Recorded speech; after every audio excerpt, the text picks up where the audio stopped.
Nous sommes en train d'aborder notre tout nouveau thème que nous avons pu intituler « Rentrer en conflit avec l'Éternel est un combat perdu d'avance ».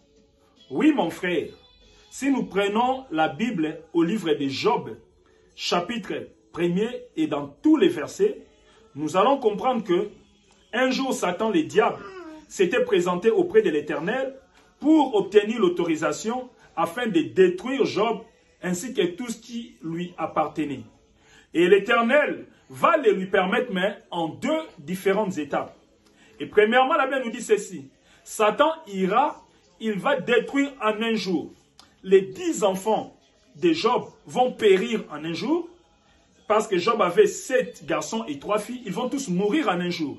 Et le même jour, Job va perdre toute sa fortune qui était constituée de 7000 moutons, 5000 chameaux, 500 paires de bœufs et 500 paires d'ânesses. Oui, mon frère, quand vous entendez les animaux là, essayez quand même de les convertir en nos jours. Vous allez vous rendre compte que cela représente des millions et des millions. Donc, Job fut un multimillionnaire de son époque. Et la Bible même, elle est claire que dans les pays où vivait Job, il était l'homme le plus riche et le plus respecté de l'époque.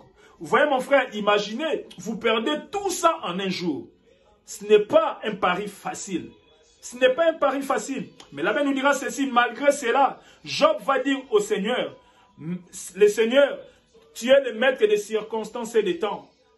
C'est toi qui donnes et c'est toi qui reprends. Et en cela, la Bible reconnaît que Job n'avait pas péché.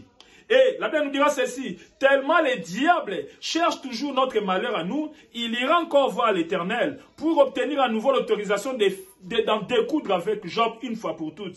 Et cette fois-ci, l'Éternel lui dira, va, mais touche seulement à sa peau, mais ne touche pas à son souffle de vie. Et la Bible nous dira ceci, le diable va encore retourner vers Job. Et cette fois-là, il va le visiter par une maladie atroce, la maladie de la peau, au point que Job était devenu même méconnaissable. Ses amis ne le reconnaissaient plus parce qu'il avait une maladie de peau insupportable qui les rendait méconnaissables. Et la Bible nous dira ceci, malgré cela, Job va encore dire, c'est l'Éternel qui est le maître des circonstances et des temps, je sais qu'il va toujours s'élever en dernier, car il est mon Rédempteur. Et la Bible nous dira ceci, mon frère, ma soeur, et un jour, Job sera visité par ses 3 amis. Il sera visité par ses 3 amis. Et ces 3 amis-là, au début, il est conforté. Mais sauf qu'à un moment donné, il commençait à l'accuser de pécheur. Il commençait à l'accuser d'hypocrite. Il disait, non, quelqu'un qui craint Dieu, quelqu'un qui sert Dieu ne peut pas vivre des situations aussi atroces que celles dont Job tu es en train de vivre. Oui, mon frère, ma soeur, la Bible nous dit ceci. À partir de ce moment-là, la foi de Job commençait à chavirer. La foi de Job commençait à chavirer au point que un jour Job s'est dit, non, je sais que c'est l'Éternel qui est en train de me tenter. Je sais que c'est l'Éternel qui est en train de me mettre à l'épreuve. Non, je sais que c'est l'Éternel qui est en train de tester ma foi. Oh, c'est que Job oubliait. Le livre de Job, chapitre 1er, nous montre que c'est Satan, le diable, qui était parti voir l'Éternel pour mettre Job dans ces situations. Oui, mon frère, ma soeur, peut-être toi aussi là où tu es en train de vivre des situations les plus difficiles de ta vie. Peut-être ton mari t'a quitté, peut-être ton épouse t'a quitté, peut-être tu as perdu ton travail, peut-être tes histoires de papier ne marchent pas, peut-être tes affaires ne marchent plus, peut-être tout le monde t'a abandonné parce que tu as été traité, je ne sais pas de quoi, ou de que sais-je encore. Mais l'Éternel te dit, mon frère, ma soeur, garde ta foi en lui.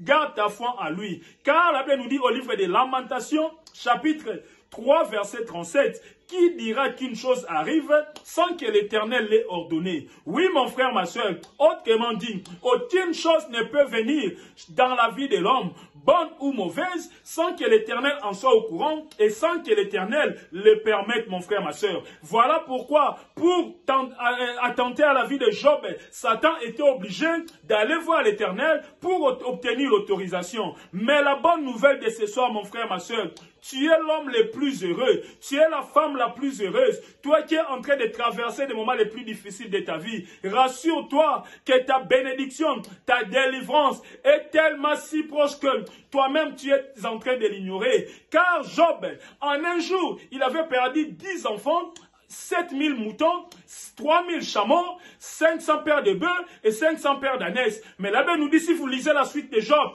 il avait retrouvé tout ça en double. Il avait retrouvé tout ce qu'il avait perdu en double. Parce qu'il avait tenu bon avec l'Éternel. Mais mon frère, ma soeur, pour renforcer notre thème de ce soir, notre thème, nous avons dit, rentrer en conflit avec l'Éternel est un combat perdu d'avance. Oui, mon frère, ma soeur, Job, pendant ces moments de souffrance, que ce soit au moment où il avait perdu toute sa fortune et ses enfants, il disait toujours merci à l'Éternel. Que ce soit au moment où il était visité par la maladie des pauvres, il disait toujours gloire au Seigneur. Mais sauf que quand ses amis étaient venus lui rendre visite, tellement qu'il était devenu méconnaissable, avec la pression de sa femme, avec tout ce que lui disaient ses amis, à un moment donné, sa foi commençait à chavirer au point que Job commençait à prendre l'Éternel comme l'unique et véritable responsable de sa situation. Or, ce qu'il ignore, c'est Satan, selon Jean 10, 10, qui est le seul responsable de nos situations difficiles. Car Jean 10, 10 nous dit,